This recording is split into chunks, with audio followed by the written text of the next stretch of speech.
quality of his movement completely changed now that he is head down.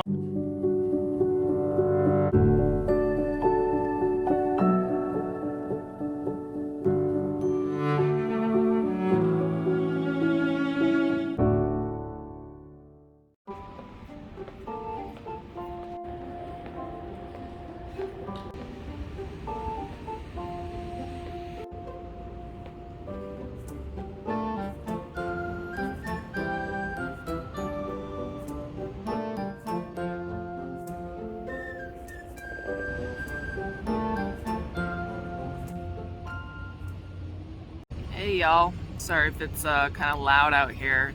I don't know what I'm right next to, but it's just loud. But I really needed to get out of my hospital room today.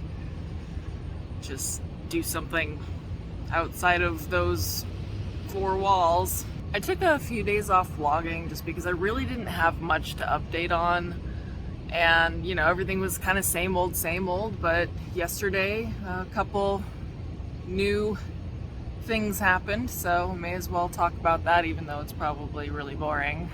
One of those things being that my high-risk doctor came and okayed my extended dwelling IV to be removed, which I am so happy for, because I don't have to, you know, call someone to help me wrap up my arm with a diaper and a vomit bag in order to take a shower. I can just shower whenever I want now.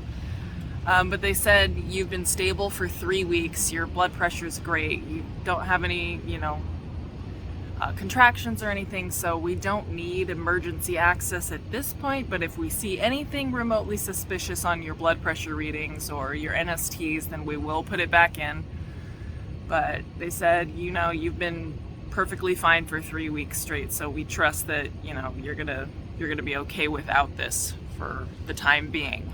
Kind of sucks that they okayed it to come out after we did our photos, but at the same time, I'm kind of glad that it's in the photos just because it tells his story, you know. So I don't mind it that it's in the photos.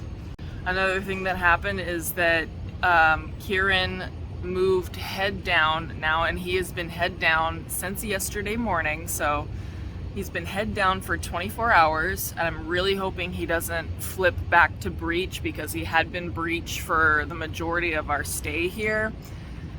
The only thing is that the quality of his movement completely changed now that he is head down, so it freaked me out, and they've just been keeping a close eye on him on NST and everything, and this morning he gave me a fright because he's head down, then he turned towards my back, so I wasn't feeling anything this morning. And I hopped on NST, his heart rate looked great. The high-risk doctor came in and said, you know, if you need any more reassurance today, just let me know and I'll have ultrasound come up and do a BPP for you. And yeah, just if you need any reassurance, we'll do that. So that made me feel a lot better.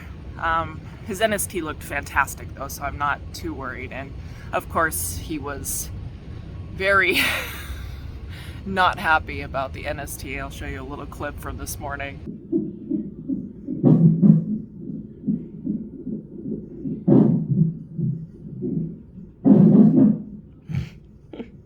So of course, once he started responding to the pressure from the monitor, as he usually does, I'm like, okay, I can calm down. He's like, I literally felt him roll over to be like, stop that.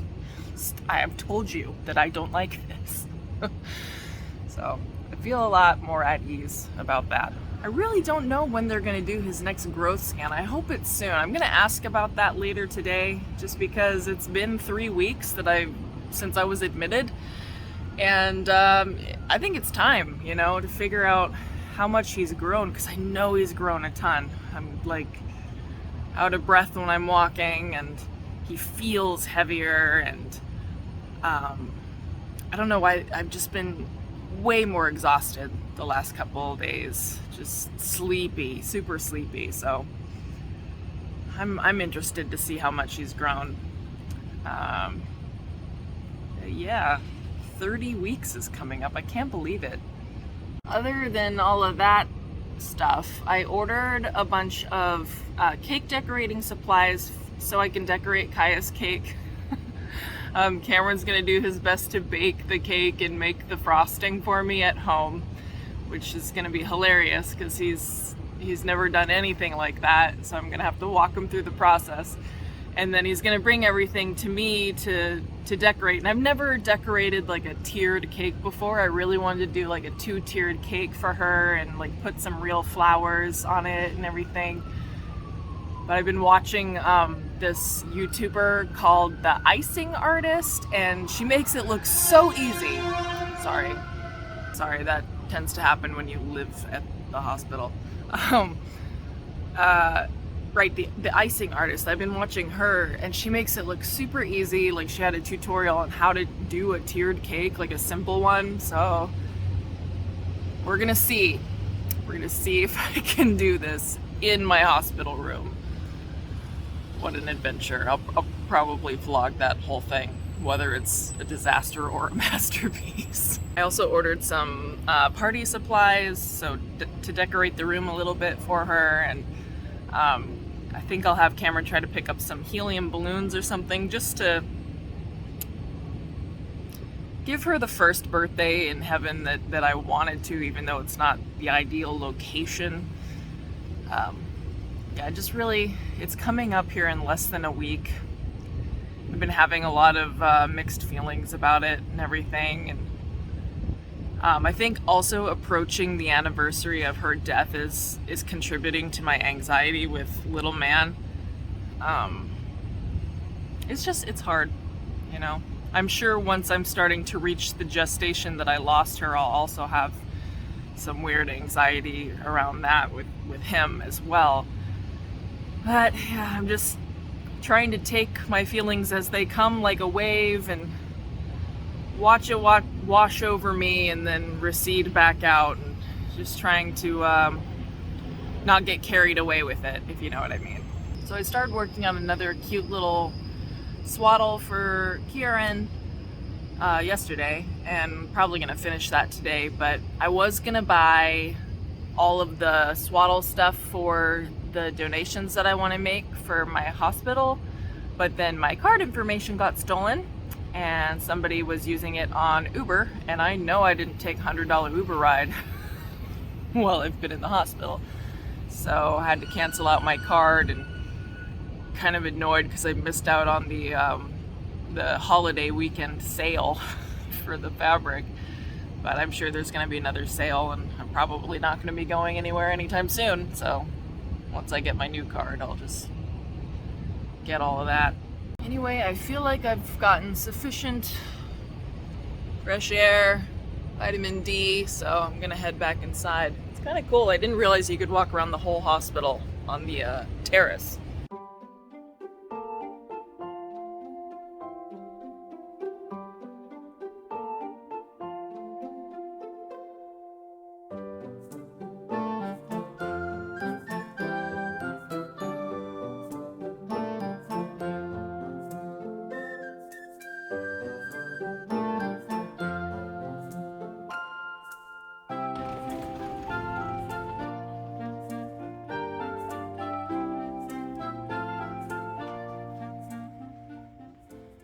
Whew, that walk.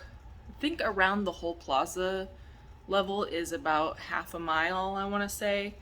Right now I've been doing 1 lap a day, and I want to work myself up to 2 laps every day, just because I want to stay as active as possible. And the doctors okayed it. They said it's great that I'm able to exercise, so I just want to work myself up to 1 mile every day, just so I'm not going to need physical therapy at the end of my long stay. So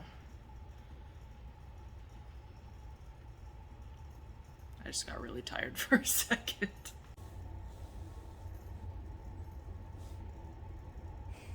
This is one of the hours that he gets really active, because he's sort of syncing up his activity windows like right before meals, and he normally gets really pokey and stuff around noon, and he's just like, he's still doing it, it's just the quality of his movement is so different. And I know that's probably because he turned head down.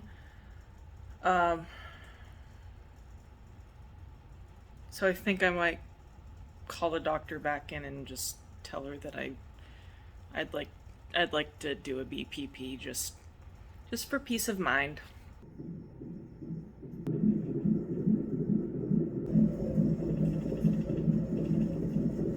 I guess we're just gonna do another NST for the time being, just to check his heart rate first. And see, that's the thing. I don't feel him moving, but I just heard him move. So I wonder if he's like turned away from my belly. I just scarfed down my lunch and I am still starving. I ordered extra sides and everything. Like, I thought it was a nice full plate with veggies and salmon and some soup. Oh my gosh. It's like an insatiable hunger. It's my last piece of cheese. The last of my snacks, period. I gotta get Kameron to go shopping for me. But, yeah, I'm probably gonna bug them to bring me more food. I remember the third trimester with Kaia, I could put away a 1-pound steak, no problem. And I was like still hungry after that. So I think that's the stage we're heading into right now. I'm gonna have to stock that fridge. So it has been many hours since I was vlogging because I fell asleep. I don't even, like, probably for 2 hours. I'm still sleepy. Then I had my dinner and what do you know? Still starving. They just had a shift change, so I'm waiting to do my night NST, which is kind of late. I know on Wednesdays they're super busy in here for some reason. My nurse kindly brought me all the snacks that were available. So I'm gonna look through here and see what I can eat. Yeah, I'm gonna have to give Kameron a nice big long shopping list of snacks to buy me from Trader Joe's or something. So I guess the high-risk doctor that was here in the morning that offered the ultrasound and biophysical profile, she left, and then the doctor in the afternoon was kind of more on the thing of like, well, let's do another NST, and if that looks fine, then we don't need the ultrasound. And it's just interesting to me how there's just different levels of care, you know what I mean? Because the first doctor was very much like, well, we can look at him, you know, if it would make you feel better, we can just take a look at him. And that felt nice to be offered that, but then the second doctor was just like, no, we don't need to do that. He's fine. And I'm just, yeah. Just interesting. Different ideas from different doctors. We'll see what the one tonight says, because I really do want to get another growth scan at some point. So I'm gonna ask him about that. Anyway, my anxiety about his movement changes is gone now, because he's been kicking me ever since my nap. And just like, yeah. It feels a lot better than when he kicks down, though. Gotta say. He gave me a bad couple of days when he had his feet pointing down. I thought a foot was gonna come out. It was that bad. But now his feet are kicking at my belly button, so it's a lot more comfortable. Anyway, I think I'm gonna finish my snack. Then the nurse is gonna come back and put me on my night NST. And then I think I'm gonna call it there, because I really don't have anything else interesting or useful to say. As always, thank you for watching. I'm probably gonna have a little bit more space between vlogs, just because there's really nothing changing nothing interesting going on here at all. But yeah, probably the next one will be this weekend. Yeah. But don't worry about us. We're doing good. Anyway, thanks for watching. I'll see you next time. Bye.